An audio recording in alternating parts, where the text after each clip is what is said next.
مولانا اشرف علي تھانوی رحمت الله علیه نه لوی دیوبندی بل نو وکې دی دلته دا بعضې روټ اخلاص خبرې اترې کوي خو زه ورسره پوهېږم. مولانا تھانوي وایي چې یو بزرګ ته یو سړی راغی چې د دې قبر حال به ما ته څنګه پته ولګي د قبر. او اسانه خبره اسانه که څو ورځې پس زه مړ شومه ما سره کاغذ او قلم په قبر کې کېده او چې ما باندې لاندې څه تېر شوي 3 ورځې پس راشه ما به کاغذ په قبر د پاسه ایښی راشه پړاوې. دا د مولانا اشرف علي عقیده ده. زما په دې خبرو پوهېږئ؟ دا د مولانا تھانوي عقیده ده. او د هندوستان مکه به د مولانا اشرف علي صاحب علم هم پیدا کوي. بزرګ وفات شو کاغذ او قلم یې ورسره په قبر کې کېښو 3 ورځې پس چې لاړو کاغذ پاس پروت د قبر د پاسه په هغې کې لیکلي چې بچیه د قبر معامله ذوقي وه ما وسکل او ته را روانې. کم شی چې د ذوق سره تعلق لري په بیان د چا په سمجھ کې نه راځي. که راځي په بیان خو نه راځي. هلکه ګوړه څنګه شی دی؟ اوس که زه تاسو چې ګوړه ډېره خوږه ده که نه او تا په عمر کې ګوړه نه ایسه کړي نو زما په ډېرې خوږې ټکي به ته پوه شې او که لږه مې در کړه په ټکي به پوه شي. اوس ګوړه ذوقي شی دی، اوبه ذوقي شی دی، روټۍ ذوقي شی دی، تریخ او خوږ ذوقي شی دی، سکلو سره تعلق لري. ورته وی د قبر معامله ذوقي وه ما وسکل او ته را روانې. بیان درته نشم کولی خو یو ټکی درته کوم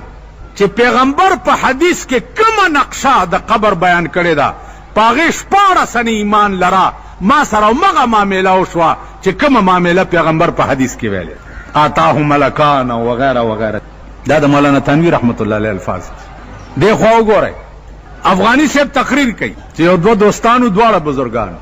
یو چرته تللی او چې راغی دا بل یار یې مړو په کفن کړی او جنازه یې تیار دی ورته داسې ودرېده نو ورته وایي چې سروې سیمینا به صحرا مې روي سخت بے مهری کې بے ما مې روي. څومره بې وفای چې بغیر زمانه روان شوې. یاران خو بې یاره نه ځي که نه که ځي روټي خلاصو چېرته یاري ماریم کړې ده تلوارم د لنګر ته نن زم ورته پاتې یم. دې خوا وګورئ یار ته ولاړ دی او ورته وایي چې سروې سیمینا به صحرا مې روي سخت بے مهری کې بے ما مې روي. دومره بې وفای چې بغیر زمانه روان. اے تماشا گاہ عالم روئے تو اے تماشا گاہ عالم روئے تو چرا بہر تماشا میں روی. دنیا خو ستا د مخ تماشا کوله نو ته چېرته په بله تماشا پسې روان شي. نو یار یې ورته د جنازې نه لاس راوویست. ما په دې خبره پوهېږئ؟ دې ته وایي کرامت بادل. دې خوا وګورئ علامه ثناءالله پانی پتی په تفسیر مظهری کې وګورئ یمحو الله ما یشاء په ضمن کې علامه ثناءالله پانی پتی عمر علم دی یو مولا پیدا کړي نو بیا دې په اعتراض وکړي. ما ته اعتراض دی او که د کویت میت پس خوردوال حلولو دپاره څه خبرې اترې نو هغې سره زما کار نشته. هغې سره زما کار نشته. زما کار دې سره دی واورئ واورئ په دواړو غوږونو. دیوبند سره مې رابطه او تعلق دی په خدای قسم چې هر مشر یې ژوندی ولي او ژوندی بزرګ. د مولانا اشرف علي کور ته او قبر ته او جومات ته د شپې په 9 بجې تلی په تانبون چا د ناستې ځای مې ولیدو خلوت مې ولیدو جومات مې ولیدو قبر مې ولیدو. مال خدایه چې دې نه بزرګ کړی نو بل به دې څوک. د مولانا مدني کور مې چې ولیدو د شیخ الهند کور مې چې ولیدو د مفتی کفایت الله کور مې چې ولیدو چې دا دې نه بزرګ کړی څوک به دې کړي. زما په دې خبره پوهېږئ؟ واورئ زما کار دی دا چې انسان پیدا دی د عشق دپاره. څه دپاره؟ ټول ووایي. او عشق معنا دا ده چې ته به په چا مینېږي ته به څه کېږي؟ یریږئ ولې ځواني مرګ ته به په چا ښه. اوس مینېدل همیشه په بدرنګ شي کېږي که په ښایسته شي کېږي؟ نه دا لږ تیز وایي. په بدرنګ شکل هم څوک نه مینېږي په ښایسته شکل مینېږي. که د انسان شکل دومره ښایسته وي چې تا لیونېږي دا شکل چې چا جوړ کړی دی چا به څومره ښایسته بیا هغه ښایسته چې ځان له د یارۍ دپاره د کم شکل انتخاب کړی دی چا جناب محمد رسول الله دی چې د هغه لا شکل به څنګه. خو بیا ابو هریره نه پوښتنه وکوئ سعد ابن ابي وقاص نه تپوس وکوئ. سعد ابن ابي وقاص ته پیغمبر ولاړ دی او په پیغمبر داسې وکته د هغه چهرې مبارکې ته او په جنگ ور پرېوته سینه یې پې واچوله چې زما محبوب به ولاړ وي او زه به ځان ژوندی پرېږدم چې سینه یې په مرګ واچوله پیغمبر په جنگ کې ور منډه کړه او ورته وایي چې ارمې یا ابا سعد فداک ابي و امي ابا سعد اوله د پیغمبر مور او پلار دې تا نه قربان شي نو چې هغه ځان ته انتخاب د کم حسن کړی دی چې هغه به څومره ښایسته و اوس د قرآن ابتدا په یو ټکي شوې ده الحمد په دې الف لام کې خبرې نه کوو دا بیا اوږدېږي بس په دې لفظ حمد کې کوو حمد په عربي کې د چا د تعریف دپاره د دې نه اوچت لفظ بل نشته دې نه اوچت تعریف همیشه د حسن کیږي که د بدرنګوالي کیږي چونکې د تعریف مالک ډېر ښایسته دی نو ځان له انتخاب د لفظ هم ښایسته کړی دی او نگاہ د عشق په کوم ځای پریوزي په حسن پریوزي جہاں عشق موجود ہو تو وہاں نگاہ عشق کیوں نہ ہو ٹھیک شو چرته چې حسن وي هلته نگاہ د عشق به ولې نه نو زه وایم چې په الله به معنیږئ او د هغه په رسول به معنیږئ دا نور ټول بکواس ټول سترګې م چې څه ګوري بکواس دی غوږونه م چې څه اوري بکواس دی خپې م چې چېرته ګرځي بکواس دی کور ته چې ننوځي بکواس دی ښځې م بکواس دی تاسو وایئ تاسو د خدای دیر سپارې قرآن وایي چې ټول ښځو نه تنګ یئ که نه یئ تنګ یو بوډا راته هغه ورځ وایي چې اپریدی و ما ته وایي چې خدای دې د تاسو ملانو بیخه بس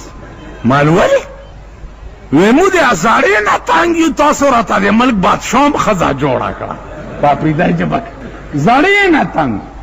زړې په تڼاکو سټکورې شه چې د زوی واده وي د نکریزو کې ټولو ښځو نه مخکې ګډي نکریزې چې ناوې ته وړي زړه تې ټولو نه مخکې ګډي ښځې داسې حال دی لوڼه چې وګورې د خدای قهر دی زامن چې وګورې کمپلیټ ډمان دي کمپلیټ اوس به نور ډمان کی ستا په پاکستان کې لویه ترقي دوو سیزونو کړې ده کنجرتوب او ډمتوب او ښځو نوره ترقي که تاسو ولیده او مړم نه په قبر مې راشئ متیازې وکئ نوره ترقي به نه ګورئ لس کاله پس به ښځې ډمې وي جینکۍ به ډمې وي هلکان به ډماني تاسو بوډاګان به یې دوپړی مار یئ که ونه شو په قبر مې متیازې وکئ د ملک تربیت لګیا دی داسې کیږي اوس ټي وي کې کمی و وي سي آر کې کمی و اوس ډیشن ټینه راله ډېرې به نه نه دا عجیبات دی خدای ته وساتي عمرزي خو غوړ ځای دی هلته به څنګه دي ډیشن ټینه پوهېږئ د انګریزانو چې څومره ارامتوبونه دي هغه به ټول په ډیشن ټینه باندې ښیي او زمونږ ښځې او لوڼه به یې ګوري دا هغه علاقه ده چې د پښتو لفظ آغاز د دې ملک نشه آغاز مونږ خو وروره پښتانه نه یو زه خو د بړو جولا یم کابل کې بړو د جولاګانو کلی دی ما ته چې څوک وایي چې پښتون یې زه وایم چې زه یا په دلی کې پیدا وی نو ډېر به ښه وی او یا په کابل کې د بړو جولاګانو کې پیدا وی ډېر به ښه چې دا پښتون ټکی را پورې نه وی پښتون شته راشي چې د شپې درته په 1 بجه پښتانه غټ غټ وکړي اوس هم ځان سره بوزم اوس هم ځان سره بوزم چې آرمي سټیډیم درته وښیم کم دله چې ګورې ښځې او لوڼې را روانې کړي دي او ټوله شپه پردو سړو سره انګتې اچوي صدر روډ لم بوزم سنیما لم د شپې ستا دې کلي نه زه د شپې په 1 بجه تلی ما او په دې لاره ما ته ښځې او نر د بایسکوپ نه په مخه راغلي کښېنئ په ارام یو غل چې تانیدار نیولی و ملا ته یې راوسته ویلې ده ته لږ نصیحت وکړی برادره غلې ملې مه کوه ورته ویل ملا صاحب په ارام کښېنه چې دا تا او بل ته وګورم ځان راته کاکا صاحب ښکاره شي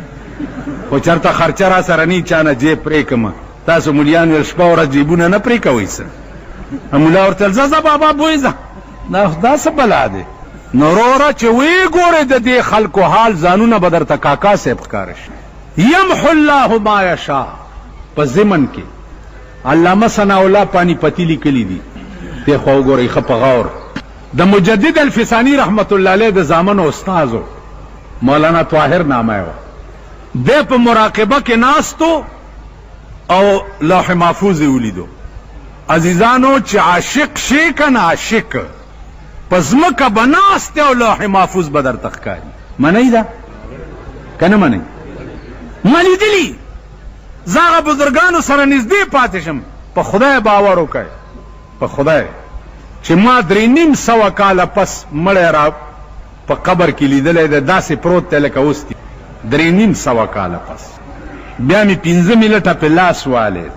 نو چې راو ختم دا شعر مې وی چې تر قیامته به ثابت لحد کې پروت وي چې سوکیون کاندي په لار د درویشانو په لار روان شي تر قیامته به ثابت لحد کې پروت راشي چې درته وخم دلته یو پاکستان افسر هغه ماته چې یاره دا زما عقل نه مني نه مني ویل نه مال ستا خو ګیره میره نشته بودای دې پرېښې ده راځه اوس درځو تا افسري پولیسو دروه قبر یې پرانیزو که ثابت پروت نه و زه به ګیره کاله کړم کینې تا نه به دا بودای کاله کړم راځه زه پټې خبرې نه کوم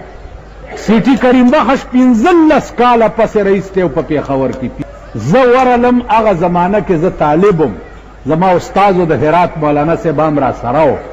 چې ورلو چې د تابوت تختی لرې کړه هغه د لمبا اوبه یم په ګیره کې نښتې 15 کاله پس دې خو وګورئ مجدد الفسانی په مراقبه کې لوح محفوظ ولیدو چې وی قطع د زامنو دا شاګرد استاد چې دی دا په لوح محفوظ باندې شقی لیکلی شوی شقی چې وی قطع د زامنو دا شاګرد استاد چې دی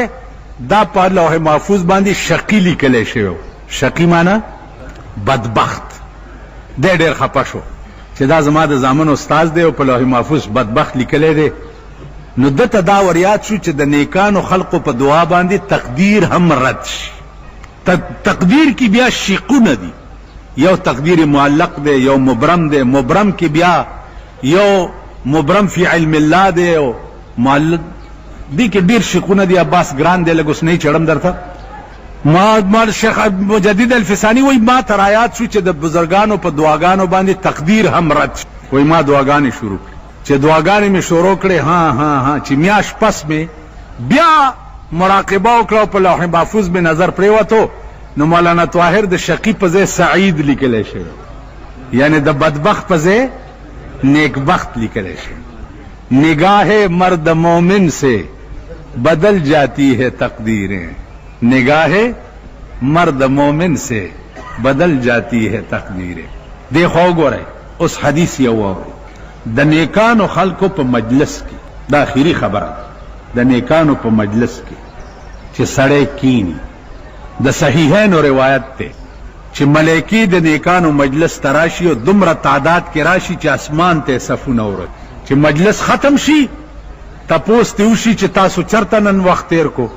یا الله پلانی ځای کې نیک مجلس او استاد حبیب ذکر پکې کېدو الله ورته وي په دې ګوان شي چې ما ټولو بخل ټول مې بخل و یا الله غي کې خودسی کسانمو چا سه پلاره تیرې درا واوړې ده الله ورته وي امین پکې وبخل یا الله غي کې خودسیم کسانو چې سیډي د پاره راغلیو الله ورته وي دا نیکانو په برکت سیډي والا مې مبخل گر تو سنگے خار مرمر شوی چو بصاحب دل رسی گوهر شوی چې اهل دل لور نږدې شوي گوهر بدر نجو اهل دل له عزیزانو خدای دې تاسو مونږ ټول اهل دل ارسنه به بیغمه ارس اس تکلیف بدرته نه زه درته په ایمان وایم چې ما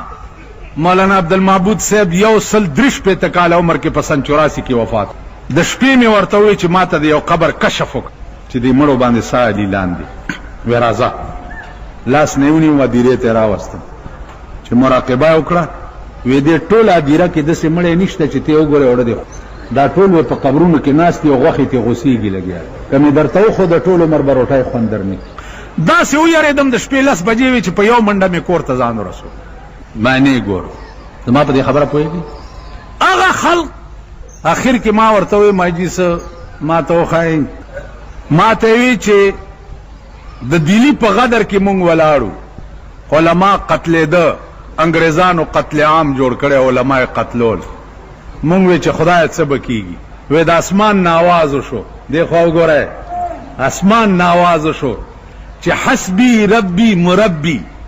دا وایي چې تاسو ته نجات شي وی چې دا ټکی مونږ وی انګريزان لاړو مونږ پاتې شو څه وی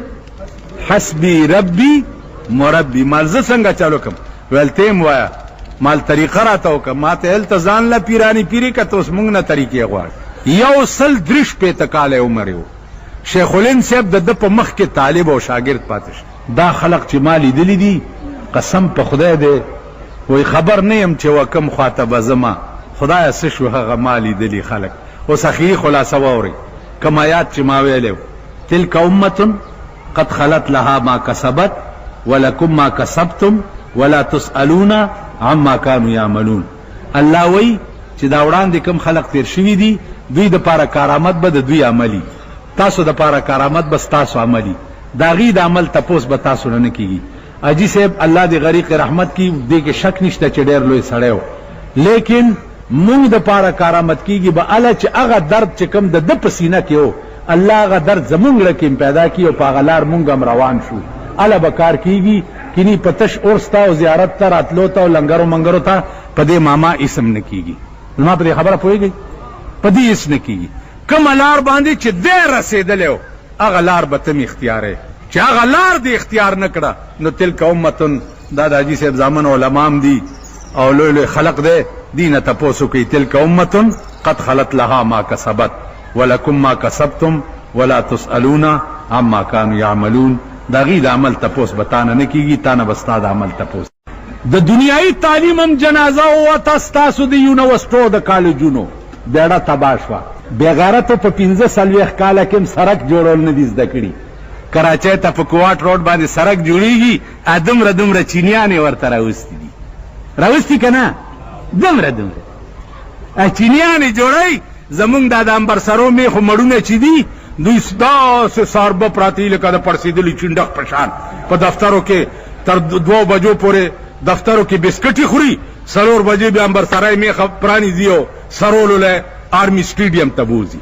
ستا دا سنډاګان دا کوي یو سړک جوړول په 45 کال کې دوی زده نه کړ. نو نه خدا ہی ملا نہ وصال صنم نہ خدا ہی ملا نہ وصال صنم نہ ادھر کے رہے نہ ادھر کے رہے اوس در نه د ګوندلو غویان جوړ دي. پخوا بروره مونږ په وړوکوالي کې پلاني سره شلګونه روپۍ دي شلګونه بیا وروره چې لږ رالوی شو سوونه اوس د کروڑ نه لاندې خبره نشته.